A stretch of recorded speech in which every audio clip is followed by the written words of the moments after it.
कल हम लोग बुद्धिज्म के बारे में पढ़ रहे थे और बुद्धिज्म में हम लोगों ने कोरम वगैरह शायद देख लिया था। बौद्ध संघ के बारे में हम लोग पढ़ रहे थे, है ना।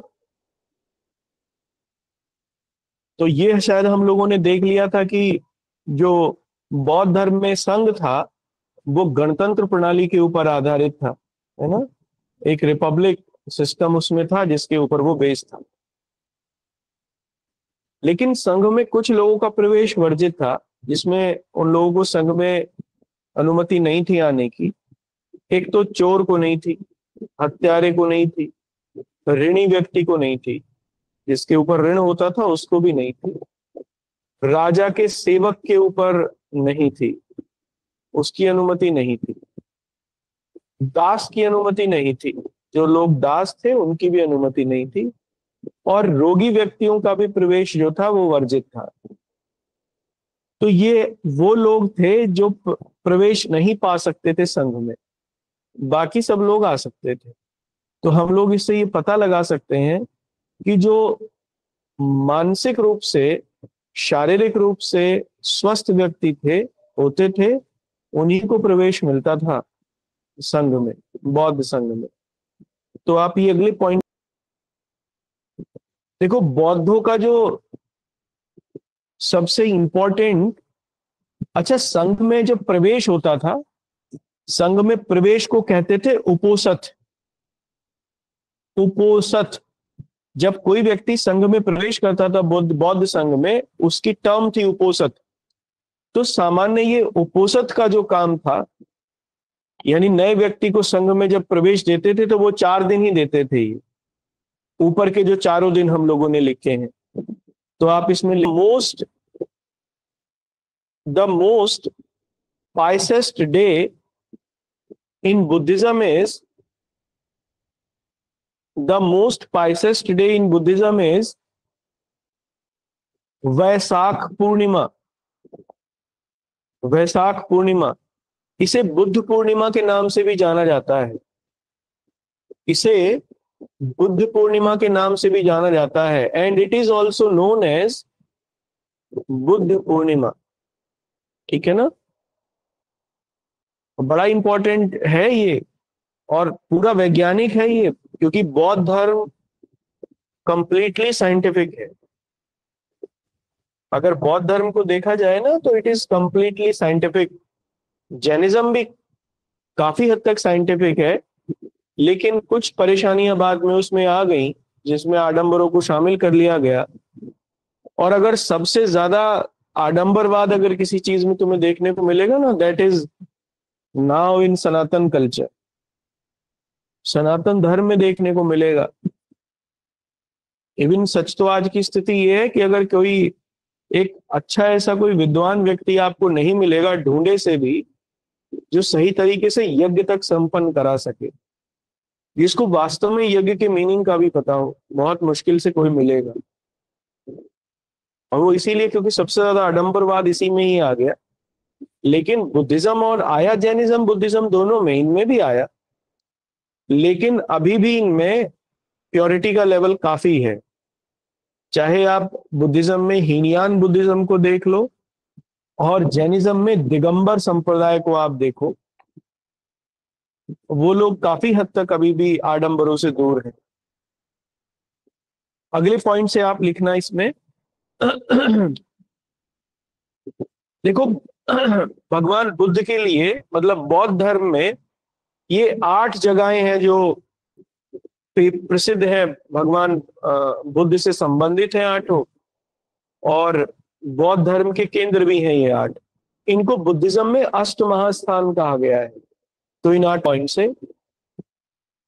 देखो, भगवान बुद्ध की मृत्यु के पश्चात, जैसे महावीर स्वामी की मृत्यु के पश्चात कंपाइलेशन शुरू हुआ ग्रंथों का जैन धर्म के, वैसे ही बौद्ध धर्म का भी कंपाइलेशन हुआ बेसिकली बौद्ध भगवान बुद्ध की मृत्यु के बाद। जब उनकी डेथ हुई तभी उनके शिष्यों ने एक संगति बुलाई, जो कि प्रथम बौद्ध संगति के नाम से जानी जाती है। ये राजगृह में बुलाई गई थी और अजात शत्रु उस समय वहां के रूलर थे। बिहार में है राजगृह, बिहार की राजधानी था राजगृह उस समय। अजात शत्रु बिंबिसार के जो बेटे थे वो इस समय रूल कर रहे थे, उनके ही लीडरशिप में ये बुलाई भी गई थी। हालांकि अजात शत्रु जैन धर्म के मानने वाले थे, लेकिन देखो बौद्ध धर्म की संगति अपने यहां बुलाई।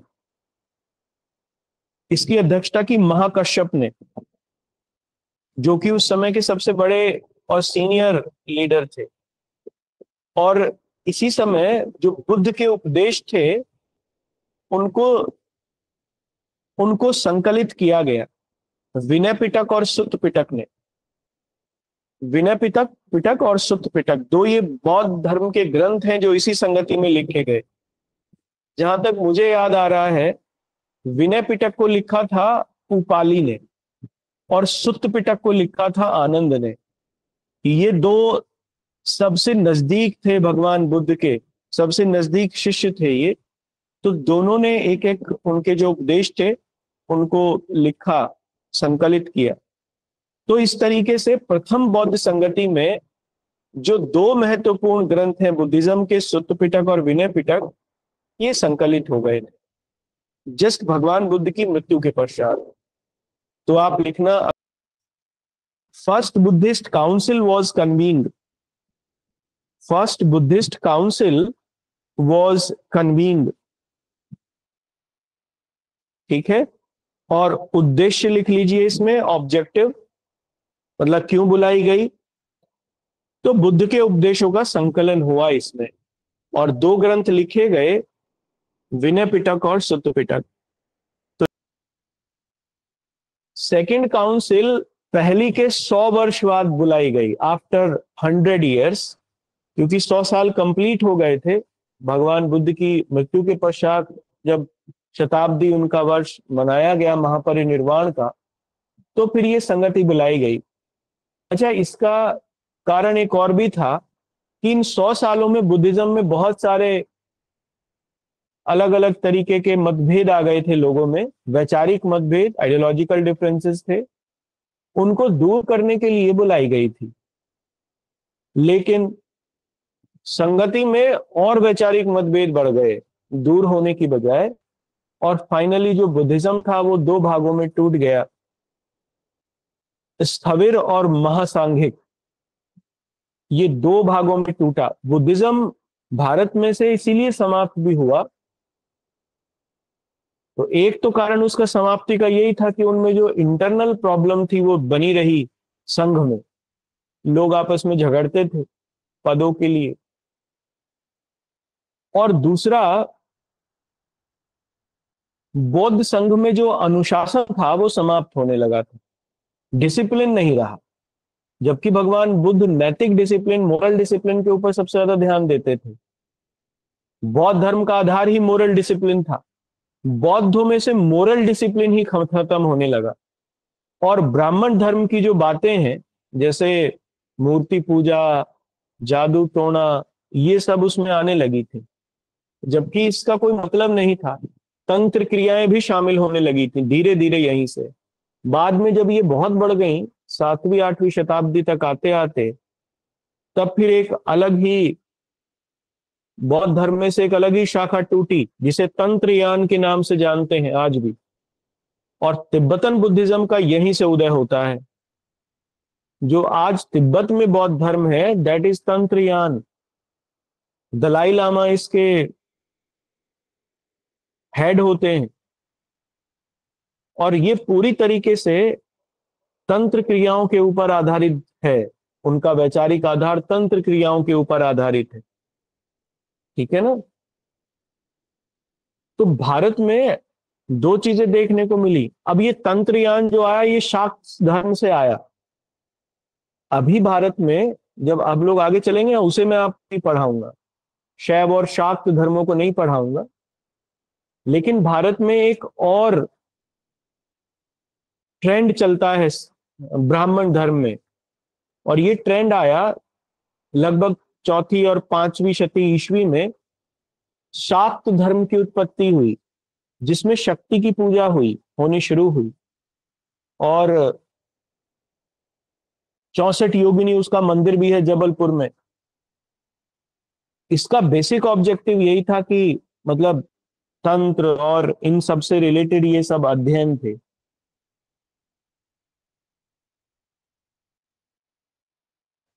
शैव धर्म में तो इन्हीं को हम लोग कपालिक कहते थे, और शाक्त धर्म में यही शाक्त या शक्ति की उपासना करने वाले लोग थे।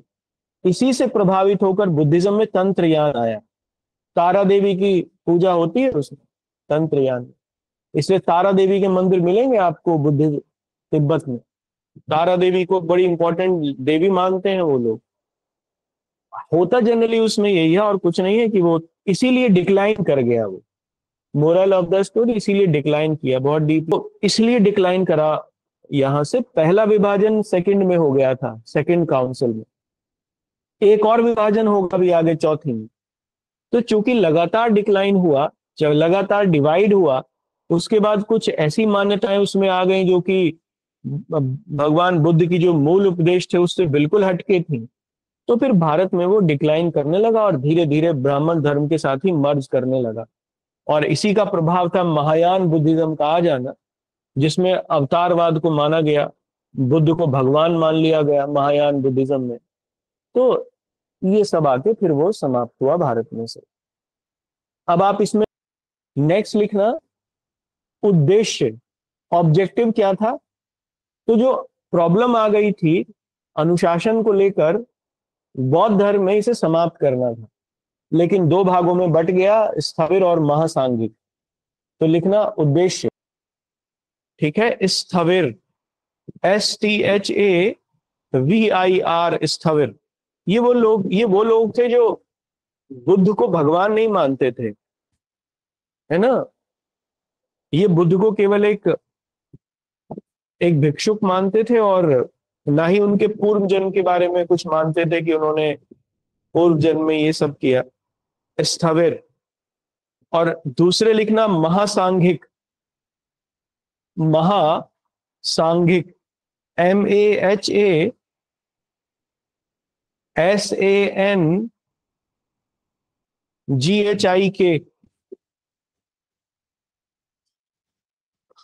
MASANGHIK, महासांघिक, ठीक है ना।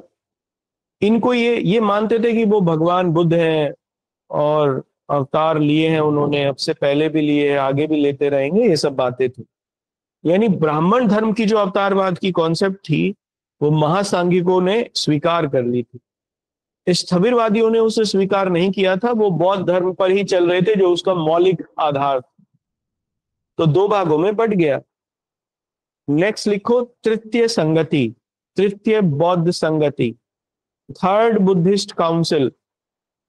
इंपॉर्टेंट है ये। स्थान लिखना, प्लेस, पाटलिपुत्र में बुलाई गई थी। पाटलिपुत्र, आज का पटना। समय, टाइम ड्यूरेशन लिख लीजिए, 251 ईसा पूर्व, 251 BC। अध्यक्ष लिख लीजिए, चेयरमैन। चेयरमैन थे मोगलीपुत्तिस, मोगलीपुत्ता तिस्सा, तिस भी कहते हैं इन्हें शॉर्ट में, लेकिन आप पूरा नाम लिखिए, MOGALI, मोगली, ठीक है। इनके पिताजी का नाम था ये। डैश करके लिखो पुत्र, PUTTA, पुत्र माने पुत्र, बेटा। और डैश करके तिस, TISSA, ये इनका नाम था तिस। लेकिन पिताजी का नाम साथ लगा के बोलते हैं ना तो कहीं कहीं पर, तो ये वही बात थी। मोगलीपुत्तिस ये अध्यक्ष थे। शासनकाल रीन, REIGN, अशोक का शासनकाल में बुलाई गई थी। अशोक ने ही इसे कन्वीन किया था। तो डैश करके लिखिए अशोक, मौर्य वंश। ऑब्जेक्टिव क्या था? ऑब्जेक्टिव देखो ये था स्थविरवादी और महासांगिक दो भागों में बंट गए। बौद्ध धर्म कमजोर होने लगा, और यह भी हुआ कि महासांघिक नियमों का पालन नहीं कर रहे थे। जो बौद्ध धर्म ने नियम बनाए थे उनका पालन नहीं कर रहे थे। एक चीज, दूसरी चीज ये थी, अब ये तय किया गया कि बौद्ध धर्म के जो नियम है उनका कड़ाई से पालन हो, और बौद्ध धर्म के दर्शन को फिर से जोड़ा जाए, ठीक से फिर से लोगों के सामने रखा जाए। तो फिर ये संगति बुलाई गई, और तीसरा पिटक इसी समय जुड़ा, अभिधम्म पिटक। ठीक है, जिसमें दार्शनिक जो मत थे बुद्धिज्म के, उनको अलग से परिभाषित किया गया इस तीसरे पिटक में। और लास्ट लिखिए, चतुर्थ संगति या फोर्थ काउंसिल, ये बुलाई गई थी कनिष्क के समय में। कुषाण वंश के रूलर थे, मैंने कल भी आपसे जिक्र किया, कंस का नाम मैंने बताया आपको। इतिहासकारों की मान्यता ये है, और मैं भी इस बात से पूरी तरीके से सहमत हूं, कि जो कंस था दैट वाज कनिष्क। इतिहास में उसे ही कंस कह दिया गया, क्योंकि हम लोगों को आदत होती है ना कभी कभी कहानियों के रूप में एक मैसेज देने की।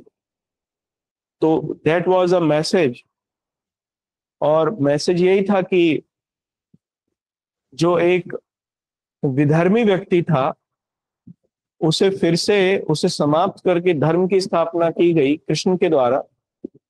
और कृष्ण का एक दूसरा नाम वासुदेव है।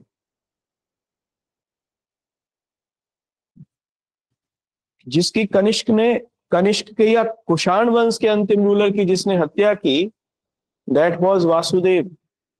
उन्हीं का वो मंत्री था, सुमित्र का।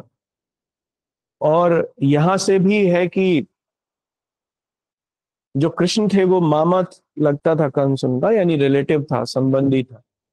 खैर जो भी है, देखो टाइम पीरियड इसका एग्जैक्ट नहीं पता, लेकिन कुछ लोगों का मानना है ये कि ये 84 एडी में ये हुई थी, 84 एडी में। क्योंकि जो कनिष्क का टाइम पीरियड है दैट इज 81 एडी, वहां से शुरू होता है 81 एडी के आसपास से। तो कुछ लोगों का मानना है 84 एडी में। हालांकि कुछ लोग ये लिख देते हैं कि first AD, first century AD लिख देते हैं। तो आप 84 एडी लिख लीजिए, 84 एडी।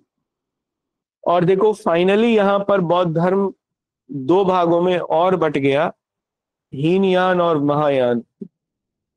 वैसे इसमें कोई अंतर नहीं था, जो स्थविरवादी थे वही हीनयान कहलाए, और जो महासांगिक थे उनको महायान कहा गया। महायान माने ऊंचे, ऊंचाई की ओर जाने वाला रास्ता, दैट इज महायान। और हीनयान माने नीचाई की ओर जाने वाला रास्ता। एक्चुअली था क्या, जो कुषाण वंश के रूलर्स थे ये विदेशी लोग थे। और हुआ ये कि विदेशी जब भारत में आए, कुषाण तो बहुत बाद में आए, इससे पहले ही उन्होंने बुद्धिज्म को अपनाना शुरू कर दिया था बड़े लेवल पर। और कारण उसका ये था कि ब्राह्मण धर्म ने, जो बाहर से आए क्षत्रिय थे, बल्कि क्षत्रिय छोड़ो, जो बाहर से आए लोग थे जिन्होंने यहाँ के राजाओं को हरा दिया था, तो उनको क्षत्रिय माना जाना चाहिए था यहाँ की वर्ण व्यवस्था के हिसाब से, क्योंकि उन्होंने यहाँ के राजाओं को हराया युद्ध में, जिसमें इंडो ग्रीक्स थे। और इंडो ग्रीक्स यहाँ आए, उन्होंने हराया।